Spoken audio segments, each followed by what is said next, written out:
Ready to unlock the absolute basics of tax deed investing? In this video, we'll break down everything from what a tax deed really is to how counties handle delinquent properties and turn them into profit-making opportunities. If you're a beginner looking to turn property risk into your next big win, this video reveals step-by-step insights and insider strategies that make tax deed investing simple and accessible. Stick with us to learn how to confidently navigate the world of tax deeds and start your journey towards successful investing. The person that's going to be successful at this business needs to learn what to bid and why.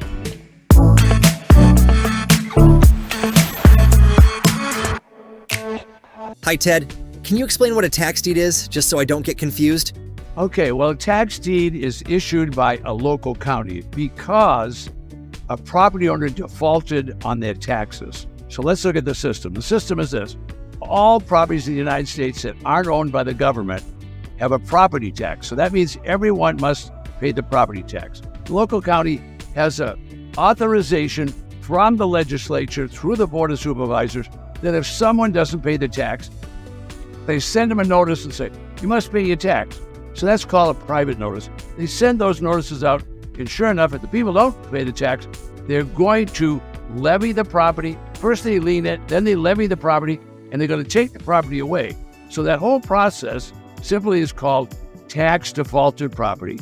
And what happens is the county now takes the property away from the individual, and they have a tax deed when they do that.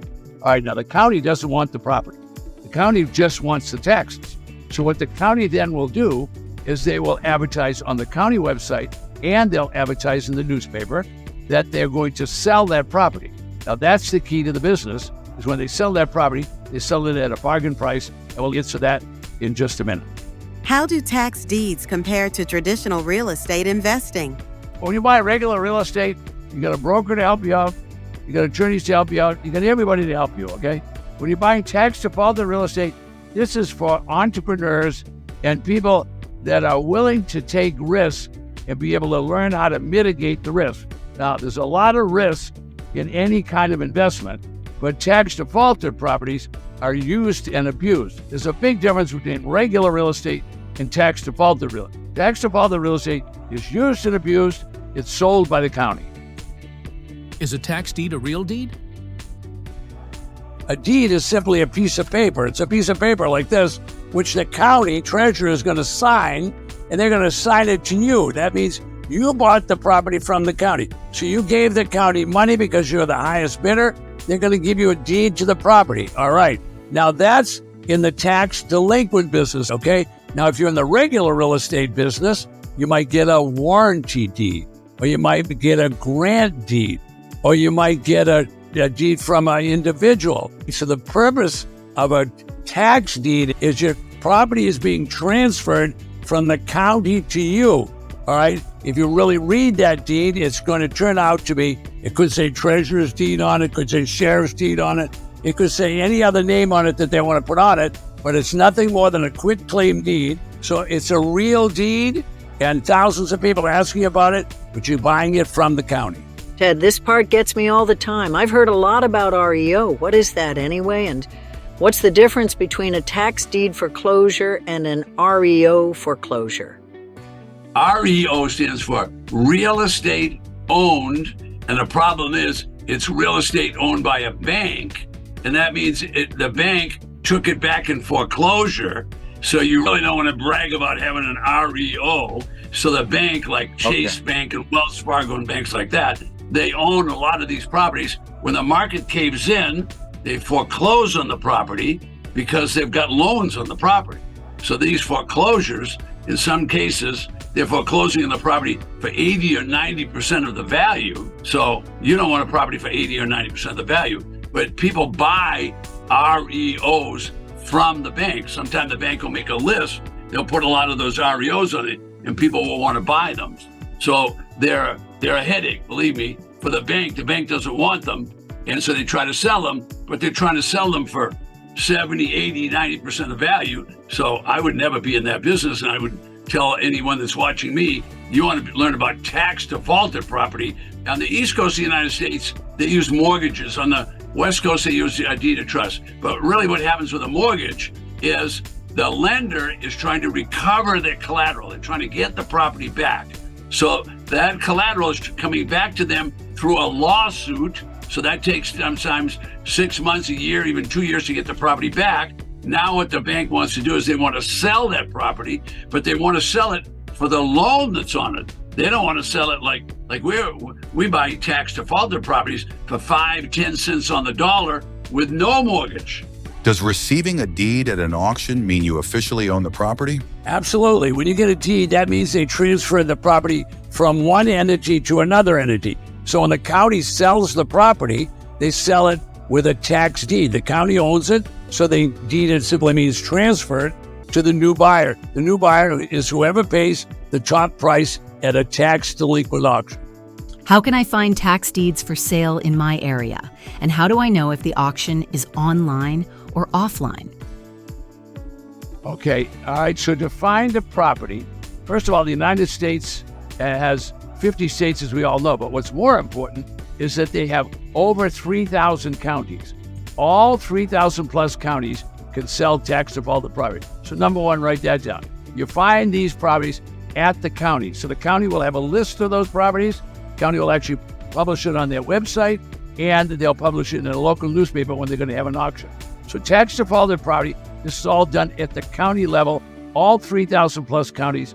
When I started in the business, everything was offline. So you had to travel to that auction and be there and raise your hand. But the world has changed over the past 20 years, and each of the counties has slowly come online. And to my knowledge, they're all willing to sell property online. Now, whether they do or not is up to the county. All right, so the online auction requires a lot of diligence on the part of the buyer, as does the offline auction. But offline, people are familiar with. So in your local community, it's easy to drive to the property and check out the condition of it, check out the neighborhood, and so on. If you're going to do it online, you're going to have to learn how to do the same due diligence. By that I mean checking the property. So I don't know that either one is easy. One is easier than the other, but you can do both. Now, Ted, can you explain what a tax delinquent sale is? All 50 states have a legislature. The legislature makes the laws. They call the laws statute. All right, now the laws require that all property owners pay taxes. So once they made the law, the legislature pushes the law down to the county. The supervisors, the county commissioners, are going to enforce those laws. Now, the person that enforces it is going to be the tax collector and the treasurer. All right, so the county is going to lien the property, then they're going to levy the property, they're going to send a lot of notices of default, they're going to confiscate the property. That means they're going to take it away from the owner and they're going to resell it at a public auction. Now think about that. That's happening in all 3,000 counties across the United States. All right, all 3,000 counties are going to auction tax defaulted properties. What happens to properties that aren't sold at auction, and what does the county do about them? Well, if there's no bidders, then the county has a real problem. They're going to try to drop the price to get bidding started. They're going to do anything to make something happen. So the government doesn't have any flexibility there. All they can do is lower the price to get rid of the property. If they can't get rid of the property, they're going to move it to a different list. Now, the lists are always at the public records. Now, the list could be called surplus land in some states, could be called a scavenger list in another state, could be forfeited lands in another state, could be a strike-off list in another state. All right, they're all similar names, but they're basically properties that did not sell at the public auction. So savvy investors, they learn about these lists, and when the property is transferred, they go there and see if they can buy it off that list.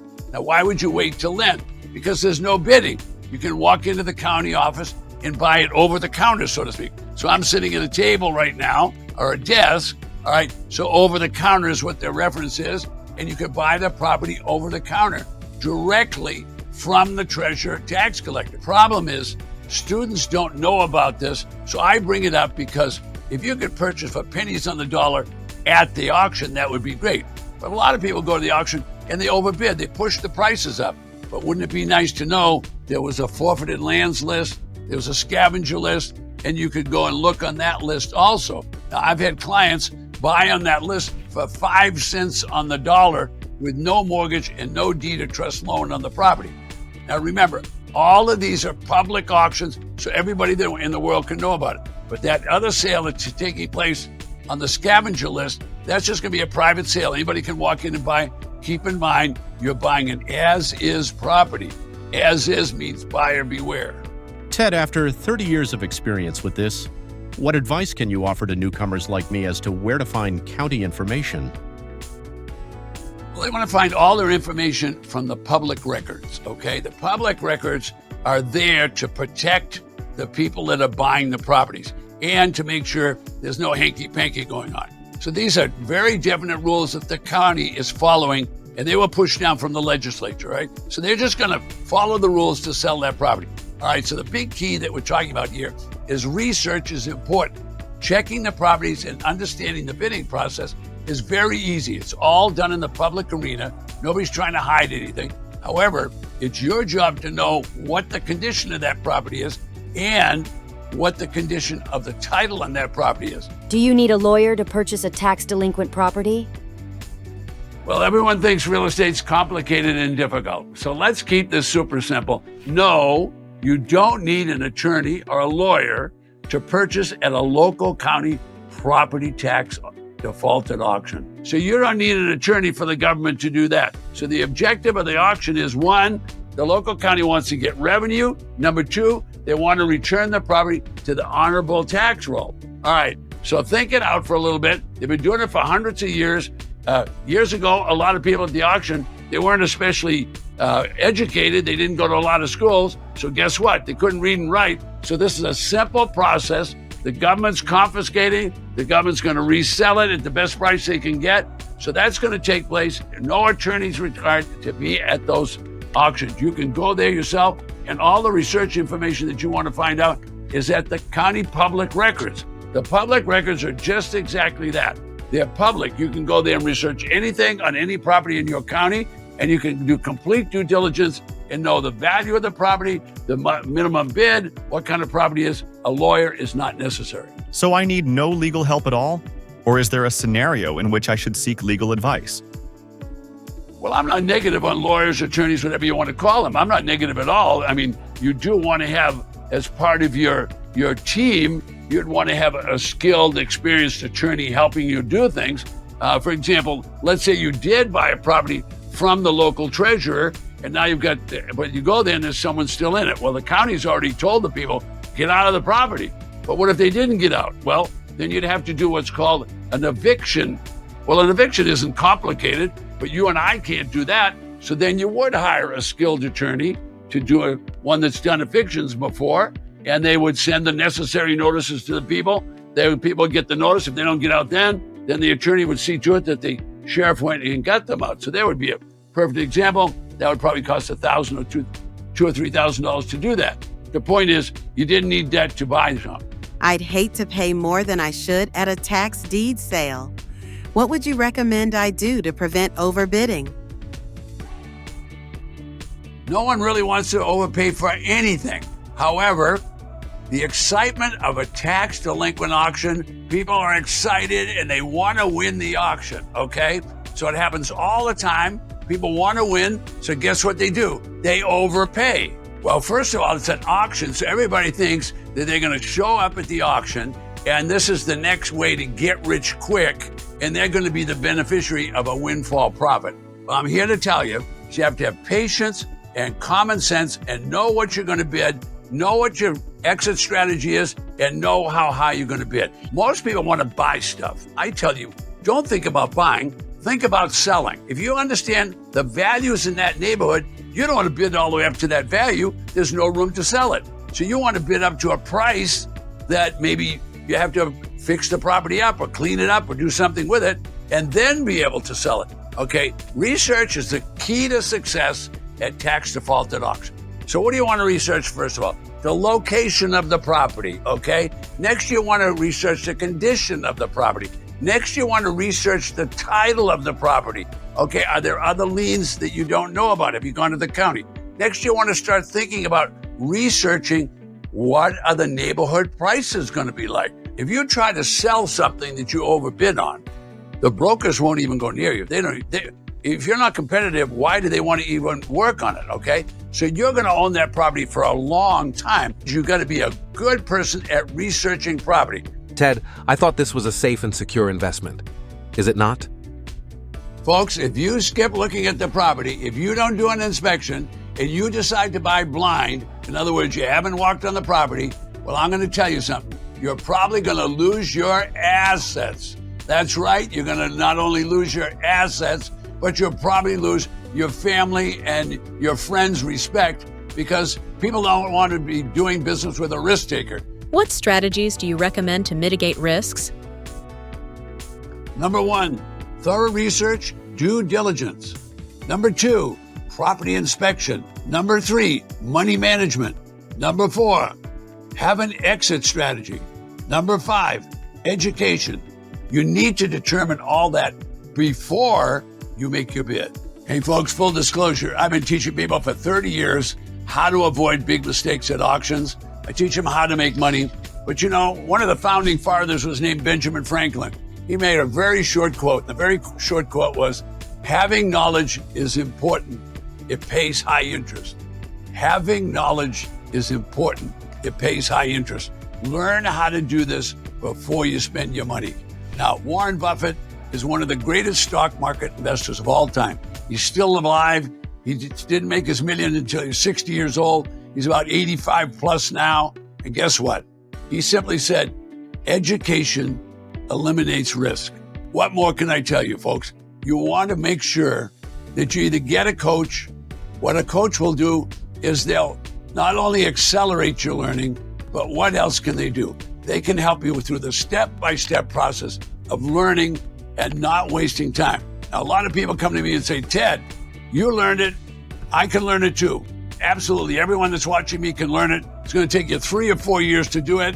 If you make one big mistake, that's going to be a lot more than paying a coach. Ted, I've been watching your YouTube channel for the past few weeks, and I've noticed you tend to recommend vacant land a lot. Why is that?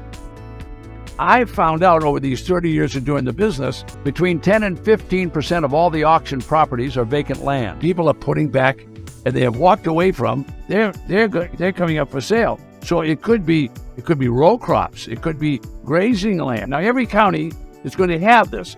There's 3,000 plus counties in the United States. All of these counties are going to have a list, and they're all going to have some kind of land on their list. Land brokers are really smart cookies. Land brokers, they know, does the property have power? Because if you got a property, you got to have power to the property. If you don't have any electrical, how are you going to run the water? You have to get water under it. All right, what about water? They'll know if it has water. For example, if you want to buy a piece of land to develop houses, well, you're not so worried about the soil.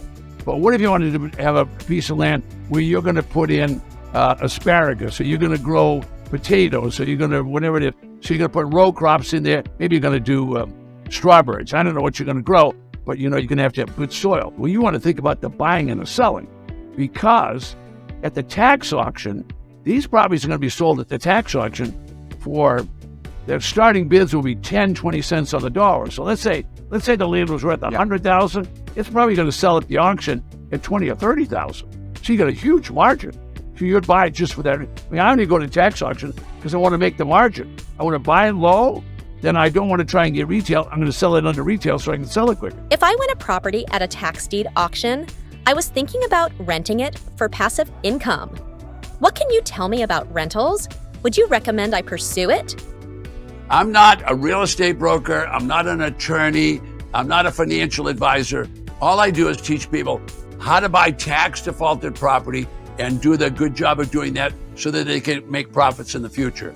If you're going to rent these properties out, now rent income is very important to a lot of people. You need to get some professionals to help you with that. So you want to find a skilled attorney in real estate. You probably want to go to a title company, see what contracts they have. You want to get some financial advisors in your life, because what you're trying to do is you're trying to earn income, and yet that usually has to be done with a contract, because unfortunately people say they're going to do something, but if you don't have a contract that says that, you want to be awful careful. So I'd much rather tell you this right now.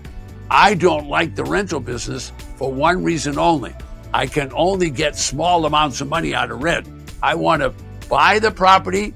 I want to buy it at the lowest price possible, and then I want to resell it so I get a big lump of money to move on to the next auction. Could you recommend a couple of states that are particularly good for beginners? Maybe ones that are a little easier to navigate? Well, Michigan took the time to organize things. By that I mean they created a website. They call it Tax Sale Info. Tax Sale Info. Okay, so taxsale.info. And that site has a lot of information on it.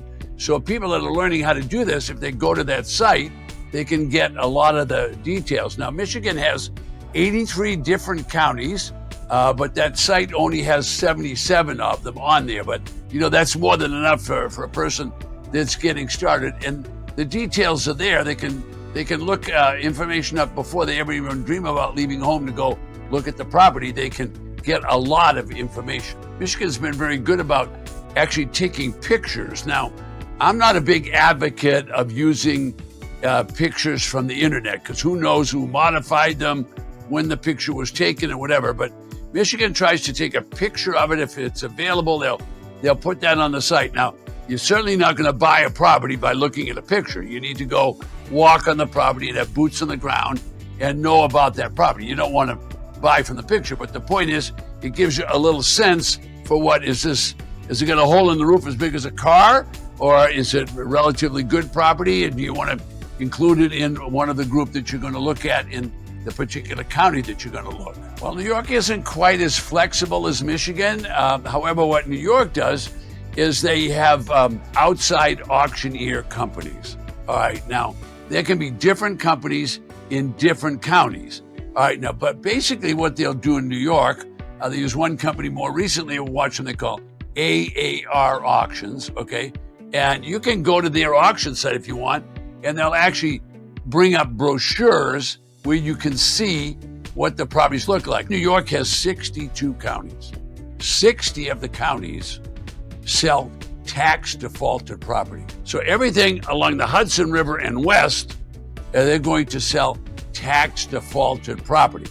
All right, so those auctioneer companies will go out and take pictures of the property.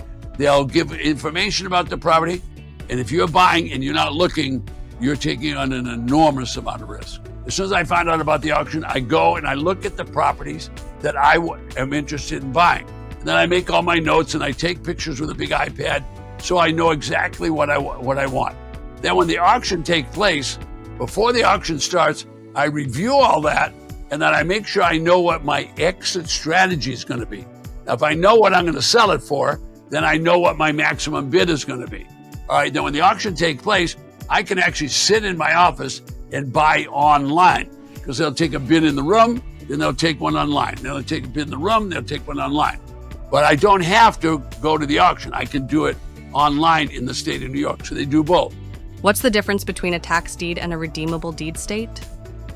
Georgia is a redeemable deed jurisdiction, which pays 20% penalty in 1 day or any day up to 365, or you will own the property. You're probably wondering, how does that work? So I will explain it. The defaulting property owner may redeem even though it was sold to the highest bidder. That redemption can take place from any day from day 1 to day 365 after the auction. The defaulting property owner may come forward and pay the highest bidder the full amount of the bid plus 20%. Then the winning bidder must return the deed to the defaulting property owner. The bidder may be disappointed. However, the bidder would have a return of 20%, which is a penalty return. The money may have only been outstanding for 1 day or any day up to 365. For example, a student of mine attended the Georgia County auction and was the successful bidder of a single-family home with a high bid of $19,000. The tax assessed value of that home was $84,000. The winning bidder must now wait 1 year before they can foreclose completely on that property or before they will own the property. The amount of profit margin between the purchase price and the selling price is going to be the potential profit. Investments in Georgia redeemable deeds can work perfectly in your IRA or your 401k plan. Beginners and newcomers don't want to miss out on this state. What's your favorite tax deed state? Texas, they do it the first Tuesday of every month, so there's a lot of auctions take place. In Texas, It's a penalty default. The penalty is 25% for 1 minute or 180 days. So anytime that the property owner comes in and wants to redeem the property, get their property back, they have to pay exactly what the person paid and 25%. So 25% is what you would earn in Texas. Why should I even be learning about investing in tax deeds, Ted? What you're learning on this video is not theory, it's not forecasting, it's a process. So as he asked the questions, I hope you understood it's a process. Now, right now, this process is one that you want to learn because it'll attract high income so you can make the high income you deserve. I hope you learned a lot today. If you want baby steps before investing in tax deeds, how about you start with tax lien certificates? It's in the video right here.